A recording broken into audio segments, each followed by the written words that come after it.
tayo. Saan? Ayan. Bigas ko ng bigas. Ay, naka lang. Bigas sa akin. Ay, walang...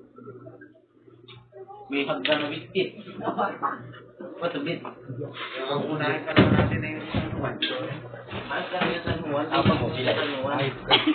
San Juan. Ang lagyan na lang ni Joko. Ayan. Atin lang kung ano yung wire. Ay, Kaya kayong tubig. kaya kailangan mo, magdala ko wire. Hagdan. Oo, kailangan din mo. Panatik. Gagawin doon. Kami pa namang utol na wire doon. Simula doon kay sa bahay papunta sa ano. Bahay. Sige, tabi dyan. Kampo.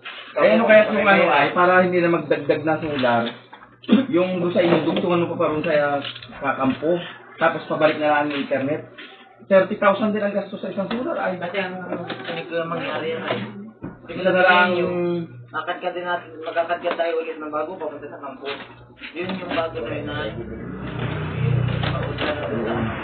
Manay kayo din yun? Kaya nga. Ang gagawin mo muna ay ganali.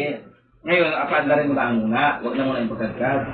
Pagkatapos na namin pagkadkad, pag may internet na, saka inabukasan, saka akad ka rin pabalik.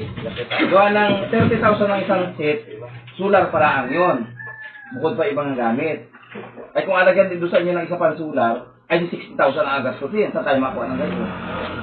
Ay kung isa lang, nga sa baba lang, kayang-kaya na yun, sa baba doon. Tapos dito sa kampot, may solar naman. Mabalik na lang sa inyo yung internet. At ako magastos mo. Para ano ay, para hindi ba ano ay, daming gastos. Pero ngayon, apadaanin mo na sa inyo yung internet. Habang hindi pa naalis yung mga solar. Pag nasular mo lahat ka-adult. Ang gagawin lang nyo muna, paandarin nyo muna. Huwag na muna yung intindihin nyo sa, ano ay, trangka. Ang intindihin nyo muna itong kampo, ay mayroon papuntang kampo.